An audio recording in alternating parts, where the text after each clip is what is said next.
বাংলাদেশের দূতাবাসে হামলা, পতাকা অবমাননা, ভারতের মিডিয়ায় বাংলাদেশের বিরুদ্ধে চলমান তথ্য সন্ত্রাস এবং বাংলাদেশের অভ্যন্তরীণ বিষয়ে অযাচিত হস্তক্ষেপ থেকে বিরত থাকার দাবিতে লং মার্চ করছে বাংলাদেশের প্রধান রাজনৈতিক দল বিএনপির ৩ সংগঠন।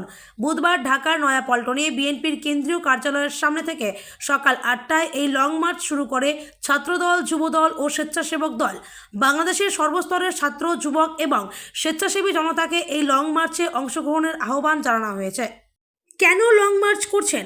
প্রশ্নের উত্তরে জি ২৪ ঘন্টার বাংলাদেশ প্রতিনিধিকে বাংলাদেশের প্রধান রাজনৈতিক দল বিএনপির শাখা সংগঠন যুবদলের সভাপতি আব্দুল মোনায়েম মুন্না বলেন, গত ২রা ডিসেম্বর ভারতের উত্তর পূর্বাঞ্চলীয় রাজ্য ত্রিপুরার রাজধানী আগরতলায় অবস্থিত বাংলাদেশের সহকারী হাই কমিশনে ভারতের হিন্দু সংঘর্ষ সমিতির একদল উচ্ছৃঙ্খল সদস্যদের মাধ্যমে সহিংস হামলার ঘটনা ঘটেছে।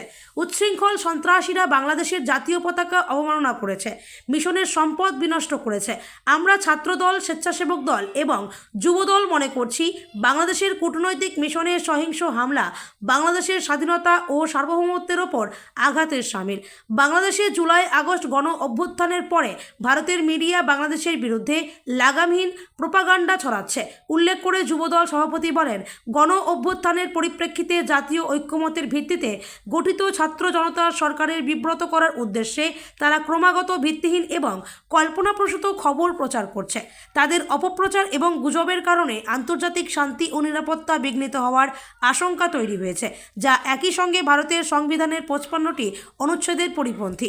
ভারত ফ্যাসিস্ট শেখ হাসিনার পতনকে মেনে নিতে পারছে না দাবি করে যুবদল সভাপতি বলেন, ভারত গণহত্যাকারী শেখ হাসিনাকে আশ্রয় দিয়েছে।